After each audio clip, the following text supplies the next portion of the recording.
안녕하세요. 예수쟁이 신민수입니다. 오늘은 하나님을 사랑하는 자, 하나님이 사랑하는 자에 대해서 한번 여러분들과 말씀을 나눠보려고 합니다. 여러분, 하나님을 사랑하십니까? 아마 이 영상을 보고 계신 대부분의 사람들은 나는 하나님을 사랑합니다 라고 생각했을 것입니다. 그런데요, 하나님을 사랑한다는 것이 과연 무엇일까요?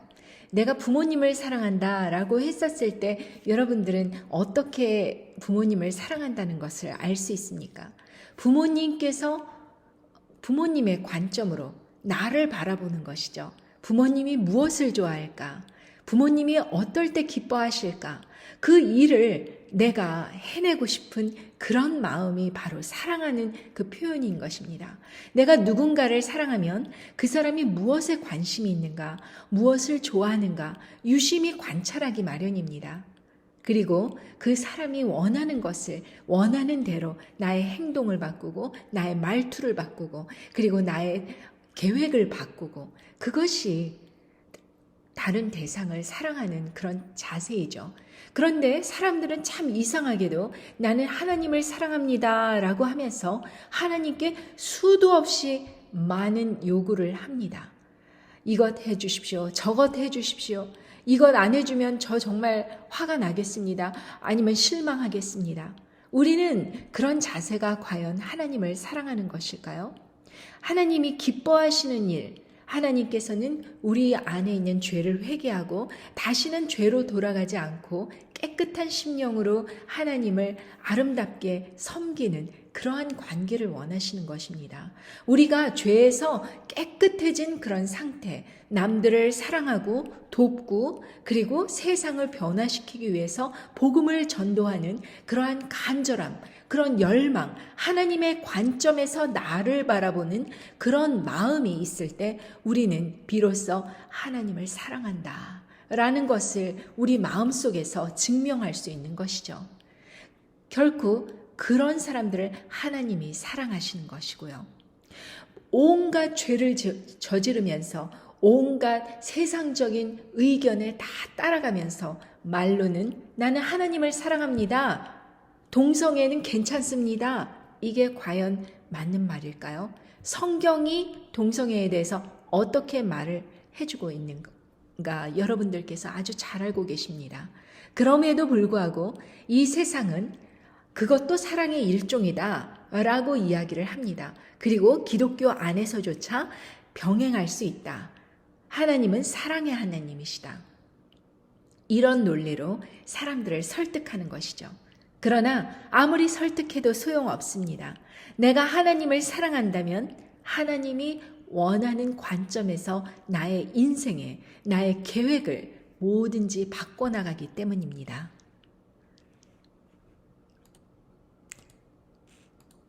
사랑.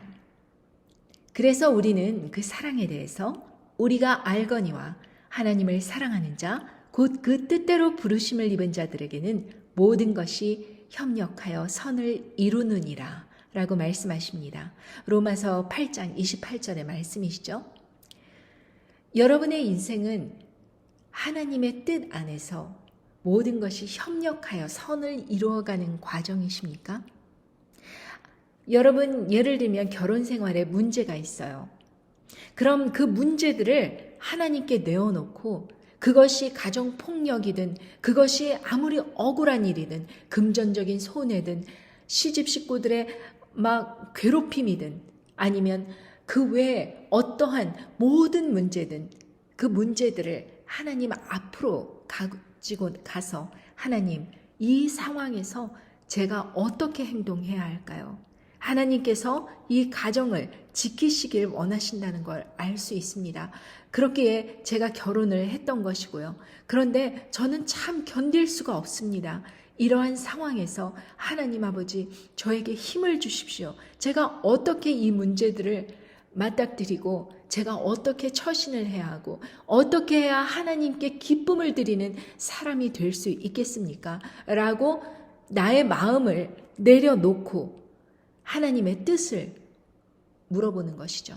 하나님의 뜻이 내 인생에서 이루어지는 것이 바로 모든 것이 협력하여 선을 이루어가는 과정입니다.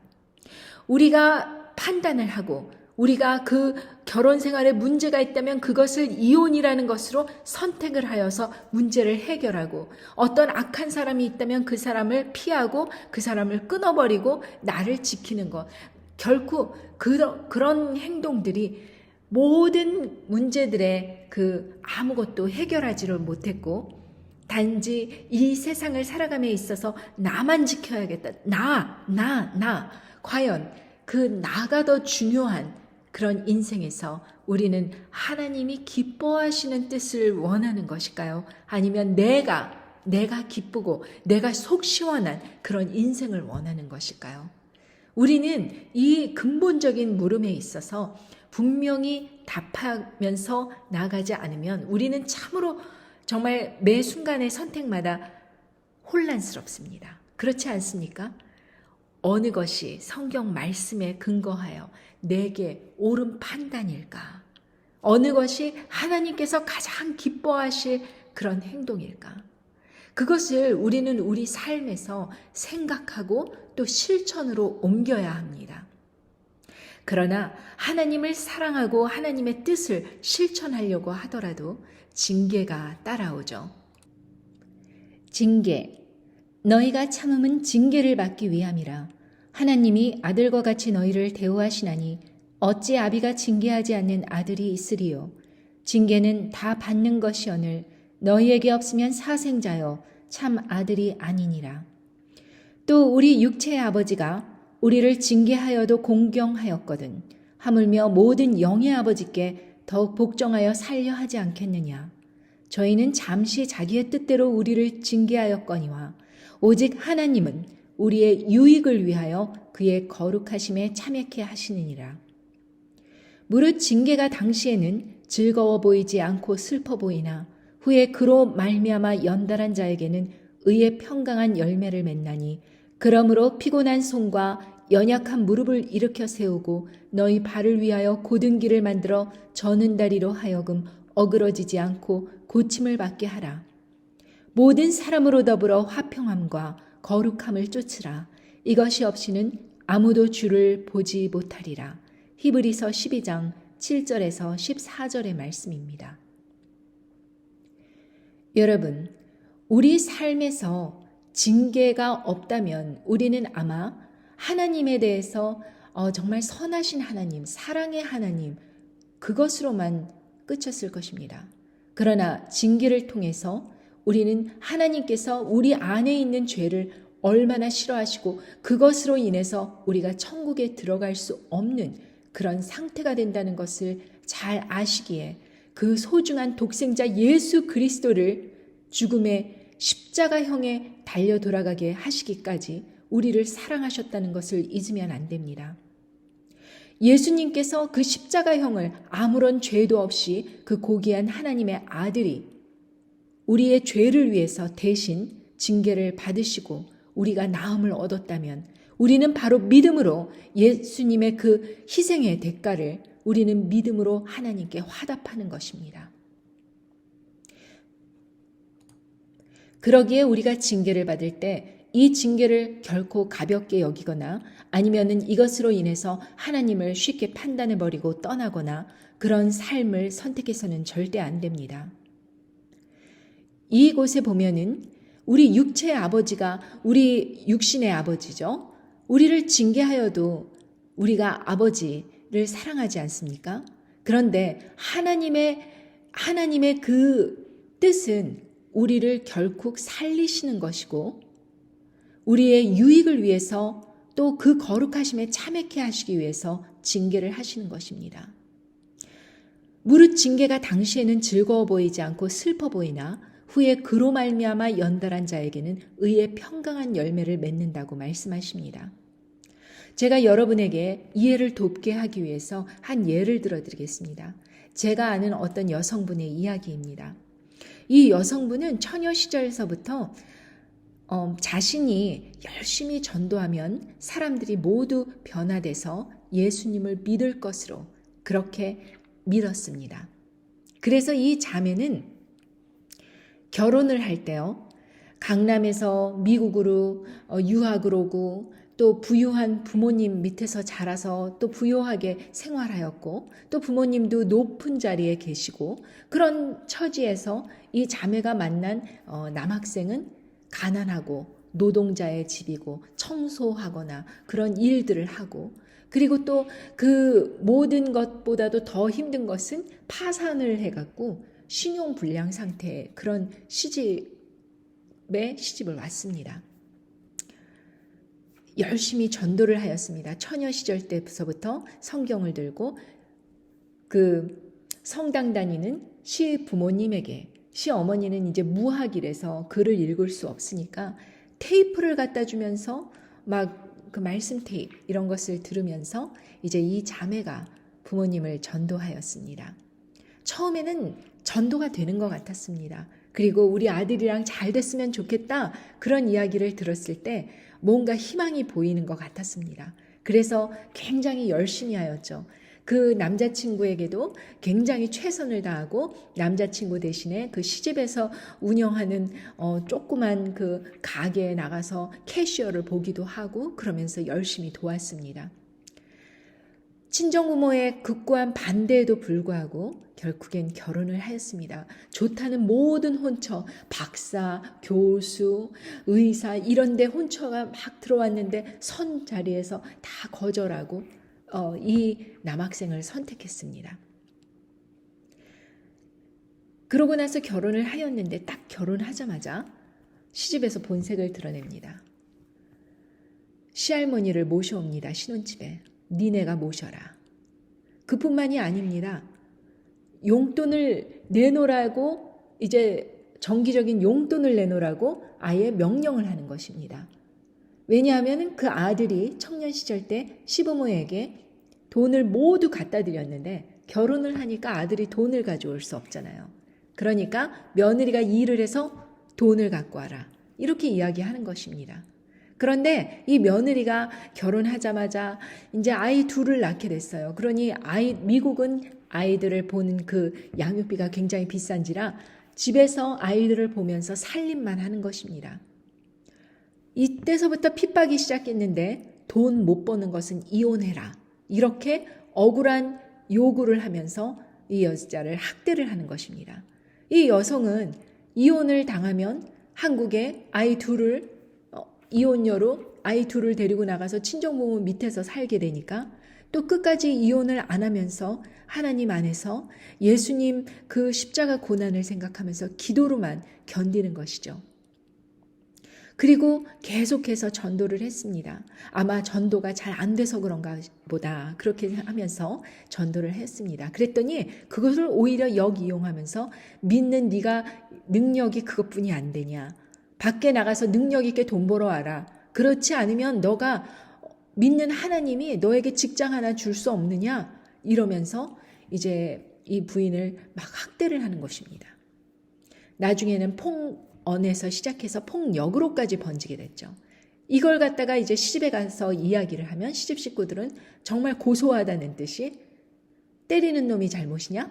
맞을 짓을 했으니까 때리겠지. 그러면서 오히려 이 며느리에게 그렇게 말을 하더라는 것입니다. 그러고 자기네들이 깔깔 웃으면서 며느리가 이제 허드렛 일을 잡았어요. 시간당 7불짜리 일을 잡았는데 그 미국 대학 나와서 시간당 7불짜리 잡았다고 또 깔깔 웃으면서 그렇게 무시하고 이 며느리가 이 시집에만 가면은 마음이 그냥 조여드는 것입니다.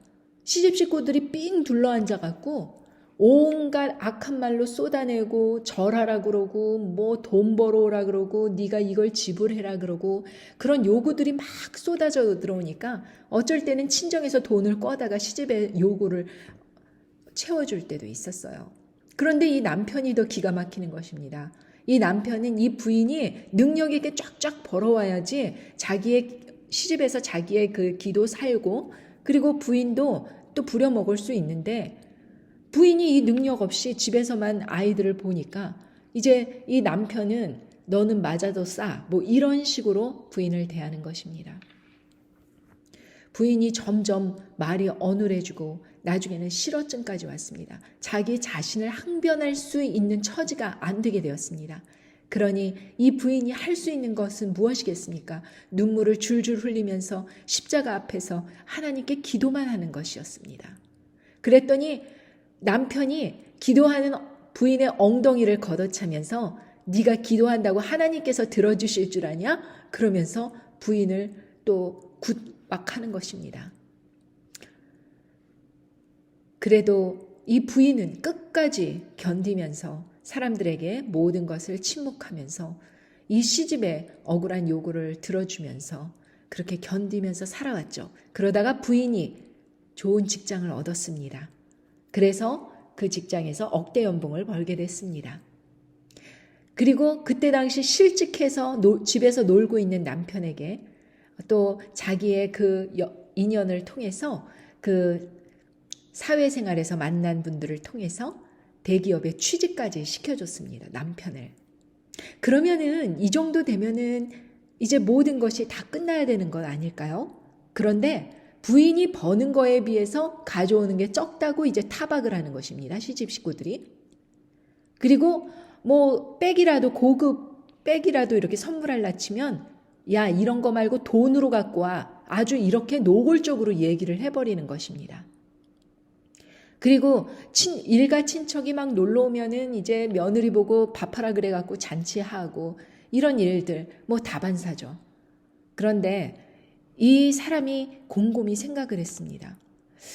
자기가 소시적에 하나님 앞에서 사람들을 열심히 전도하면 그가 변화돼서 정말 다 복음을 받아들이라고 생각했던 그 생각이 틀렸다는 것을 깨달았습니다. 그렇게 가까이서 섬기면서 그렇게 가까이서 전도하면서 하는 그 남편과 시집 식구들조차도 변화시키지 못하는 자신이 어떻게 아무 인연도 없는 사람들에게 변화를 줄 수 있다는 것일까? 어떻게 복음으로 전도가 될 수 있다는 것일까? 이건 사람의 힘으로 되는 것이 아니구나라는 것을 깨닫게 된 것입니다. 생각해 보십시오. 성당에 다닌다면 그 사람들도 하나님을 믿고 예수님을 믿지만 마음속에 돈의 우상이 가득 차고 마음속에 남을 정죄하는 그런 죄악이 가득 찼기 때문에 결국에는 복음이 들어간 것이 아닙니다. 복음이 들어간 것처럼 보이지만 마치 비가 오면 바깥에 막 빗물이 쏟아지지요. 그렇지만 집안에 있으면 어떻습니까? 빗물이 하나도 들어오지 않지 않습니까? 그런 거랑 마찬가지로 비를 바라보면서 아 비가 오는구나 라고 생각하지만 그것은 다른 사람들 혹시 정말 주님의 은혜를 받은 그런 성령 충만한 사람들의 경우에 해당되는 것이고 그렇게 거듭난 사람들에 해당되는 것이고 아무리 이 세상 사람들에게 복음이 빛이 비춰진다 한들 이 세상에 머물고 있고 돈의 노예가 돼 있고 세상 신에 절하고 있는 사람들 귀에는 복음이 들어가지 않는다는 것을 철저하게 깨닫게 된 것입니다. 그래서 이 부인이 기도를 바꿨습니다. 이 부인은 그 다음서부터 전도하기를 좀 중단을 하고 인간적인 노력을 하는 것을 중단하고 하나님께 더욱 기도를 하면서 자기 자신의 신앙을 지킬 수 있도록 하나님께 기도를 하였습니다. 그리고 그 신앙의 모습을 보면서 사람들이 생각을 하는 것입니다. 저 사람 옛날에 무시했는데 저 사람 하나님께서 지키시는 사람인가 봐. 내가 저 사람을 구박했더니 내 인생이 점점 힘들어지네 라는 것을 깨닫고 하나님께로 회개하며 돌아올 수 있을 가능성이 혹시 있을까 하여서 자기 자신에게 자기 자신의 죄 그것을 하나님께 더욱 내놓고 하나님께 용서를 구하고 예수님만 따르며 살겠다는 그런 순교적 신앙을 갖게 된 것입니다. 이 징계를 통해서요, 이 자매가 순교적 신앙을 갖게 된 것입니다. 죽으면 죽으리라 하고 나오게 된 것입니다. 생각해 보십시오. 이 징계가 없었다면 이 자매는 아마 자신이 만들어 놓은 그런 달걀 껍질 같은 그런 세계 안에서 그게 세상의 전부인 줄 알고 착각하며 살았을 수도 있습니다. 그런데 막상 본인이 겪어보고 본인이 노력을 해보고 본인이 안 된다는 것을 깨달았을 때 하나님의 징계를 통해서 이건 사람의 힘으로 할 수 없는 것이구나. 구원은 사람의 힘으로 할 수 없는 것이구나. 자기가 믿게 된 것은 내가 하나님을 선택해서 믿게 된 것, 그래서 내가 이렇게 된 것, 이것이 아니고 하나님께서 나를 사랑하셨기에 내가 하나님을 사랑하고 선택할 수 있었던 것이구나. 내가 예수님께로 올 수 있었던 것이구나. 라는 것을 깨닫게 된 것이죠. 여러분, 거듭난 사람은 모든 사람으로 더불어 화평함과 거룩함을 쫓으라. 이것이 없이는 아무도 주를 보지 못하리라. 이렇게 말씀하십니다. 어떤 악한 사람이라고 할지라도 화평하고, 그러니까 막 머리 쥐어뜯고 싸우고 거친 소리하고 이렇게 하는 것이 아니라 인내하고 주의 교양과 훈계로 참고, 그리고 견디고, 그리고 거룩하고, 그 악한 일에 동참하지 않고 그 사람들과 한 통속이 돼서 막 그 사람들 비율을 맞추는 게 아니고 분리돼서 거룩함을 지키는 것입니다. 이것이 쉬울 것 같지만 쉽지 않습니다. 왜냐하면 그렇게 악한 말로 떠드는 사람들, 악한 말로 나를 공격하는 사람들 앞에서는 우리가 두 가지 경향을 나타냅니다. 한 가지는 그 사람들과 똑같이 악해져서 더 힘세게 해서 무찔러 버리는 것입니다. 또 다른 한 가지는 그 사람들과 피해 다니면서 이렇게 하지 못할 때, 계속 이렇게 어쩔 수 없이 얽히게 되고 설키게 될 때, 이럴 때는 그 사람들의 비율을 맞추기 위해서 작은 것서부터 한 통속이 돼가는 것이죠. 그런데 이 둘 다 하지 말라는 것입니다. 싸우지도 말고 한 통속이 되지도 말고 화평함과 거룩함을 함께 지키라는 것입니다. 무엇이냐?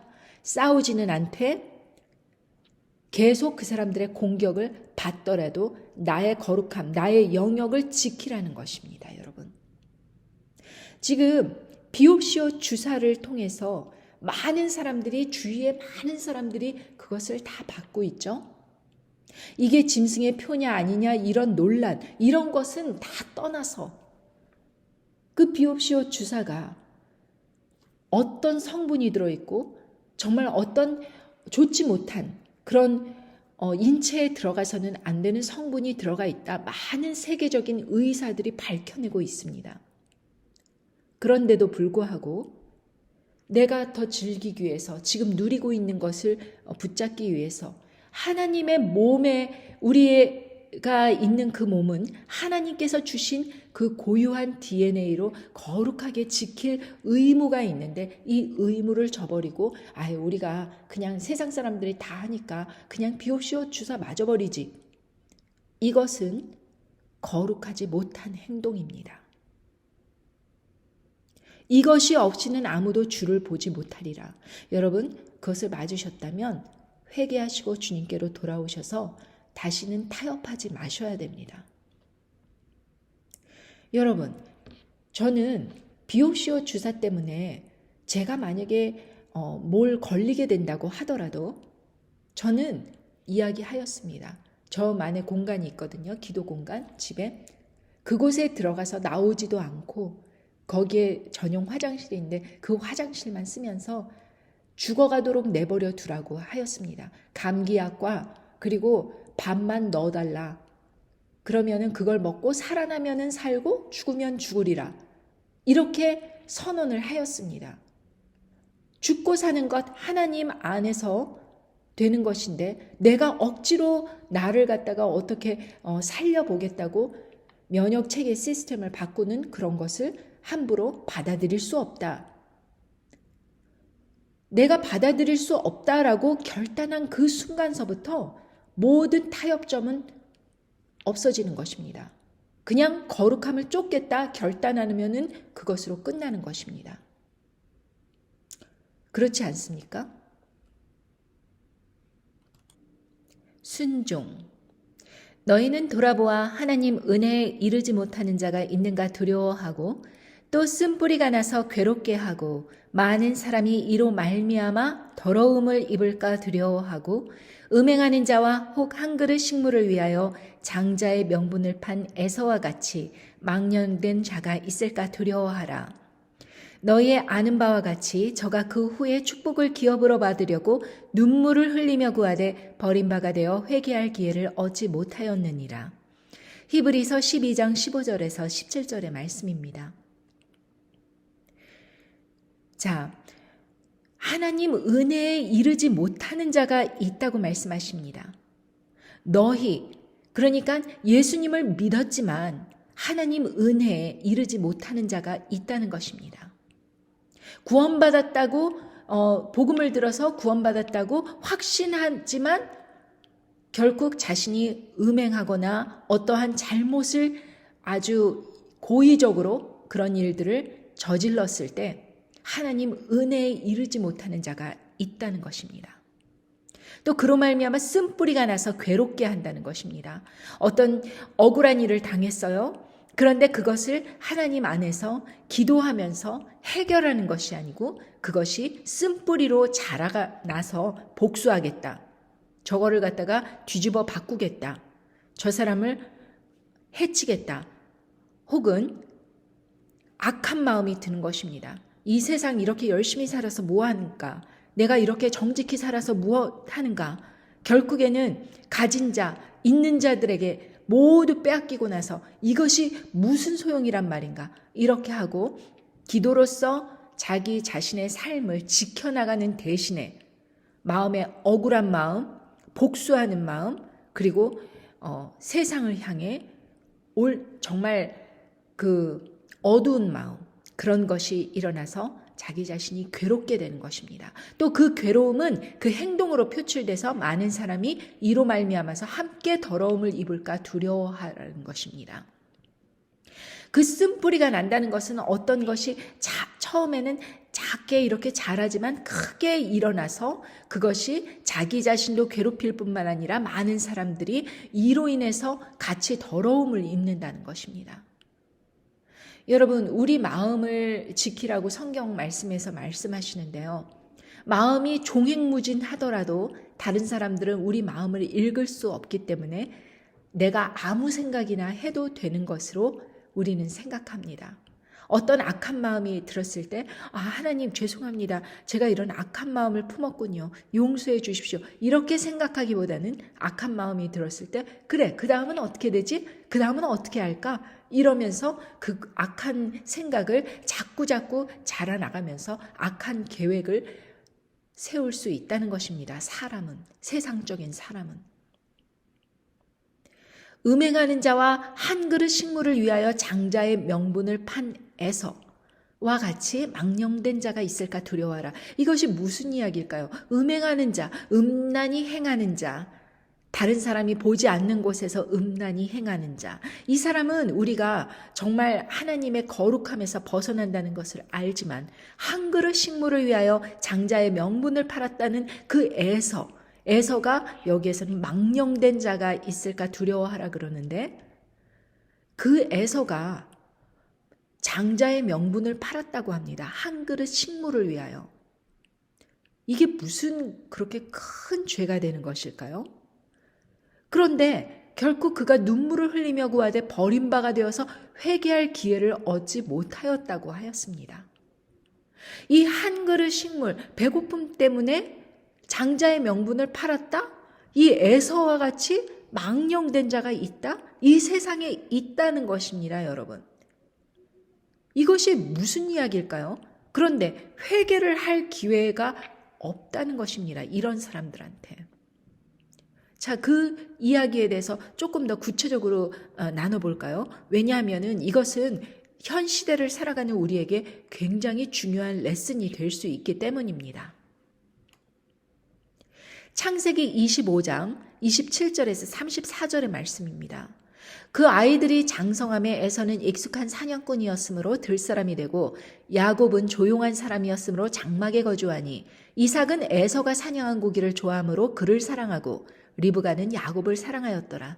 야곱이 죽을 쑤었더니 에서가 들에서 돌아와서 심히 피곤하여 야곱에게 이르되 내가 피곤하니 그 붉은 것을 내가 먹게 하라 한지라. 그러므로 에서의 별명은 에돔이더라. 야곱이 이르되 형의 장자의 명분을 오늘 내게 팔라. 에서가 이르되 내가 죽게 되었으니 이 장자의 명분이 내게 무엇이 유익하리요? 야곱이 이르되 오늘 내게 맹세하라. 에서가 맹세하고 장자의 명분을 야곱에게 판지라. 야곱이 떡과 팥죽을 에서에게 주매 에서가 먹으며 마시고 일어나 갔으니 에서가 장자의 명분을 가볍게 여김이었더라. 이렇게 말씀해 주고 계십니다. 역시 창세기 25장 27절에서 34절을 읽어보더라도 이 에서가 그렇게 회개할 기회를 얻지 못할 만큼 그렇게 악한 일을 저질렀는가? 팥죽 한 그릇 먹은 것이 그렇게 악한 일인가? 이렇게 의문이 들 수 있습니다. 이 전후좌우를 좀 이야기해 보자면은 야곱은 조용한 사람이었대요. 에서는 그 형, 에서는 사냥꾼이었습니다. 그런데 아버지 이삭은 에서를 더 좋아했어요. 그리고 어머니 리브가는 야곱을 좋아했고요. 그랬는데 이 둘이 이제 쌍둥이처럼 이렇게 뭐 형 동생이 있지만 이렇게 같이 태어나서 이렇게 좀 경쟁 상대에 있던 겁니다. 그런데 에서가 맨날 이렇게 들로 뭐 사냥하고 그렇게 하고 하니까 피곤하잖아요. 그런데 마침 야곱이 죽을 쑤었다는 것입니다. 그랬더니 자기가 피곤하니까 그 붉은 거 좀 자기 좀 그 팥죽 좀 먹게 해달라 이랬더니 그러면은 야곱이 그 기회를 딱 취해갖고 형의 장자의 명분을 오늘 내게 팔라 이런 어마어마한 요구를 하는 것입니다. 그런데 그 형 에서가 어처구니 없게 자기가 지금 배고파서 죽겠는데 그게 무슨 소용이 있겠느냐 그러고 장자의 명분을 야곱에게 팔았어요. 그래서 그 팥죽, 그 약속, 그 거래 그것이 먼 훗날 아버지 이삭이 죽게 되었을 때 이제 장자의 축복을 해주는데 원래는 에서를 불러서 사냥해 오라고 그 고기를 먹고서는 에서를 축복해 주려고 그랬는데 어머니 리브가와 야곱이 아버지를 이제 속이면서 그 목에다가 이렇게 막 짐승의 가죽을 두르고 거칠거칠한 형의 흉내를 내면서 아버지를 속여서 장자의 명분을 아버지로부터 다 받습니다. 야곱이. 그런데요, 여기에서 주의할 것은 무엇이냐 하면은요, 동생 야곱이 결국에는요, 형 에서의 그 분노를 사갖고요, 결국에는 삼촌 라반 집에 가서 도망가는 신세가 됐어요. 그러고요, 에서는 아버지 이삭의 유산을 물려받았습니다. 그럼 돈을 받았으면 장자의 축복을 받은 거 아닐까요? 아니요. 장자의 축복이라는 것은 여기서는요, 하늘의 축복, 운명의 축복을 이야기하는 것입니다. 그냥 물질이 아니었어요. 오히려 이삭 아버지가 누리던 그 재물은 에서가 받았습니다. 그런데요, 이 에서가 받았음에도 불구하고 야곱이 에서를 피해서 도망갈 만큼 그 장자의 축복이 중요했다는 것입니다. 여러분, 우리가 사는 것은요, 기껏해야 7, 80년, 뭐 길어야 100년 이렇지만요, 영원한 세상, 우리의 축복인 영원한 천국에서의 삶은 어마어마한 것입니다. 그건 바로 장자의 축복이죠. 근데 이 장자의 축복을, 장자의 명분을 왜 에서가 그렇게 동생에게 팥죽 한 그릇에 팔아넘겼을까요? 바로 여기에 나와 있습니다. 이것은 로마서 9장 13절에 기록된 바 내가 야곱은 사랑하고 에서는 미워하였다 하신 것 같으니라. 하나님께서 야곱을 사랑하고 에서는 미워하셨다고 하십니다. 왜 에서를 미워했을까요? 이유는 바로 여기에 있습니다. 34절에 야곱이 떡과 팥죽을 에서에게 주며 에서가 먹으며 마시고 일어나 갔으니 에서가 장자의 명분을 가볍게 여김이었더라. 여러분, 오늘날에도요, 우리 이 세상에서요, 하나님의 축복을 받아 예수 그리스도를 믿는 그리스도인이 이 장자의 명분을, 장자의 축복을 얼마나 우습게 생각하는지 모릅니다. 팥죽 한 그릇이 아니라 그냥 아무것도 받지도 않아도 말 한마디에 속아서 이 장자의 명분을 파는 것입니다. 얼마나 기가 막힙니까? 이 장자의 명분을요, 정말 자기의 목숨보다도 더 소중한 이 천국에서의 축복, 이것을 놓지 말아야 되는데 하나님께서 왜 에서를 미워하였다 그러십니까? 장자의 명분을 가볍게 여기는 그것 때문에 하나님께서 미워하신 것입니다. 예수 그리스도를 이 땅에 희생하시면서까지 나 같은 한 사람 한 사람을 구원하시려 그렇게 커다란 희생을 치르셨는데 우리는 그 희생을 정말 아무것도 아닌 것에, 정말 비길 만큼 아무것도 아닌 것에 그냥 팔아넘기는 그런 사람들이 우리 주위에 있습니다. 저는요, 제일 이 세상에서 불쌍한 사람들이 누구냐고 제게 물으면은요, 저는 이렇게 대답할 겁니다. 예수 그리스도를 평생 사람들에게 복음을 전하고 사람들에게 예수 그리스도를 믿으라고 외치면서 결국에 본인 자신이 돈 때문에, 성적인 이유 때문에, 그리고 세상적인 권력과 그런 것 때문에 자기의 장자의 명분을 팔아넘긴 목사나 선교사, 장로, 그런 지도자들, 전 그런 사람들이 너무 불쌍합니다. 왜냐? 교회에서 작은 사람이라서 아무도 안 들어주더라면, 차라리 그 사람이 그냥 평신도에서 아무도 눈여겨봐주지 않았더라면 아마 그 사람은 다른 사람 좋은 일 시키고 다른 사람 다 장자의 명분 가지라고 다 축복해주고서는요, 다 일일이 가르쳐주고서는요, 자기는 별것도 아닌 것에 넘어가서 장자의 명분을 팔아넘기고 결국에는 천국에 들어가지 못한 그런 사람 아닙니까? 얼마나 불쌍한 사람입니까? 저는 그래서 타락한 목사들 욕할 마음 별로 없어요. 불쌍할 뿐이죠. 왜? 남들은 막 천국 가라고요. 그 사람들이 얼마나 축복을 해줍니까? 근데 본인과 또 본인 자식들을 잘못 그렇게 지켜갔고요. 장자의 명분을 가볍게 여겨서요. 남들 보지 않는 뒤에서 음행을 저지르거나 돈 갖고 타락을 하거나 권력과 손잡고 악한 일을 저지르거나 아니면은 사소한 거에 왕따 되지 않기 위해서 어떤 곳에 막 우르르 타협을 해서 불교도 구원이 있다, 어디도 구원이 있다 이러면서 WCC 같은 데 다 가입하고 그런 사람들 전 너무 불쌍합니다. 왜? 평생 사람들 좋은 일 시켰잖아요. 그런데 왜 자기 자신은 그렇게 악한 상황에 자기가 장자의 명분을 팔아넘기는 것입니까?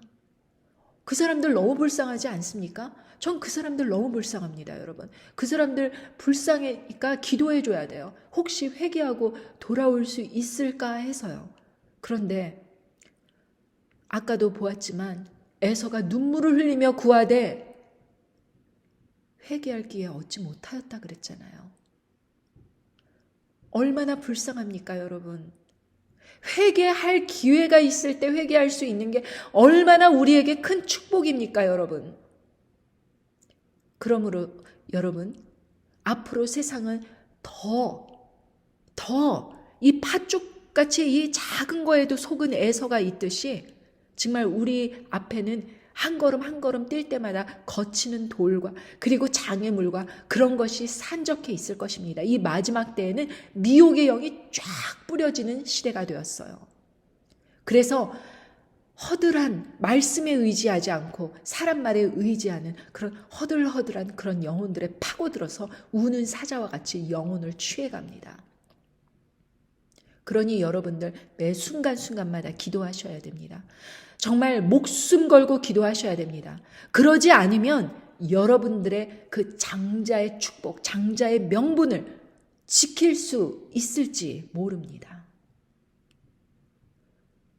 여러분, 이것을 지킬 수 있고 아니면 지킬 수 없고는 여러분들 그 명분을, 그 장자의 축복을 얼마나 소중하게 생각하느냐, 이곳에 바로 여기에 달려 있습니다. 내가 예수님 믿고 크리스천이 되었다는 것, 예수님 믿고 내가 죽고 예수님 내 안에 살아서 이 생명을 죽을 그때까지 놓지 않겠다는 거, 내가 세상 어떤 것과 타협하지 않겠다는 거, 이거 여러분 제가 이렇게 간절히 외치는 이유는 제 자신도 함부로 속아서 넘어지지 말아야겠다라는 각오를 하면서 내가 이 영상을 제 스스로 보기 위해서 만드는 것입니다. 일기처럼요. 여러분들께서도 이 장자의 명분 함부로 여기셔서 비옵시오 주사 함부로 맞고 앞으로 도래할 짐승의 표 함부로 맞고 뭐 사람들 왕따 되지 않기 위해서 맞고 뭐 돈 이것저것 저축해 놓은 거 빼앗기지 않기 위해서 그거 맞고 여러분들 몸을 지키십시오. 여러분들의 영혼을 지키십시오. 여러분들의 그 장자의 명분을 끝까지 지키십시오. 하나님께서도 지켜주시려고 정말 여러분들을 보호하고 있지만 여러분 스스로가 선택해서 선악과를 먹는다면, 여러분 스스로가 선택해서 짐승의 표를 받는다면, 여러분 스스로가 선택해서 하나님을 떠나 배도를 하고 세상을 쫓아 돈을 쫓아 그리고 하나님보다 더 중요하게 생각하는 그 어떤 것을 쫓아 여러분이 선택하신다면 그것이 우상이고 그것이 올무가 되어서 여러분들은 끝까지 여러분들의 신앙을 지킬 수 없을지도 모릅니다. 그러므로 여러분, 이 말씀을 듣는 여러분들 우리 모두 함께 기도하기를 원합니다.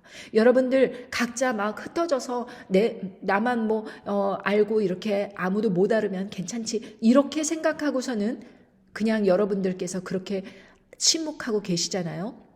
결국에는 여러분들이 혼자서 외롭게 쌓아가느냐 아니면은 많은 사람들을 일깨워서 많은 사람들을 지혜롭게 생각하게 도와주어서 그 사람들이 함께 일어나서 여러분들의 동역자가 되느냐, 이것은 여러분들이 얼마나 열심히 일하는가 거기에 달려있는 것입니다. 그러므로 돈이 생기는 것이 일하는 것이 아닙니다. 여러분들 한 사람 한 사람이라도 깨우는 이런 작업이 바로 하나님 보시기에 아름다운 일입니다. 이런 것이 중요한 일입니다. 여러분들 그 일을 멈추셔서는 안 됩니다. 생계 때문에 이 일을 멈추셔서는 안 됩니다. 여러분 장자의 명분을 소중히 생각하십시오. 에서가 울면서 회개를 하여도 다시 돌이킬 수 없었던 그 장자의 명분, 여러분들에게 한 번 주어진 천국의 약속 절대로 죽는 그날까지 놓치지 않도록 소중하게 경건하게 타협하지 말고 끝까지 지키십시오. 그리고 여러분들께 도전합니다. 여러분들 혼자 싸울 생각 하시지 마시고 오늘 mcjworld.com 들어오셔서 여러분들께서 거기 긴급 대책 보시면은 다 하나하나 클릭해서 보시고 여러분들이 깨달으셔서 함께 일하시고 함께 외치시고 함께 동역하시기를 간절히 기도드리는 바입니다. 감사합니다.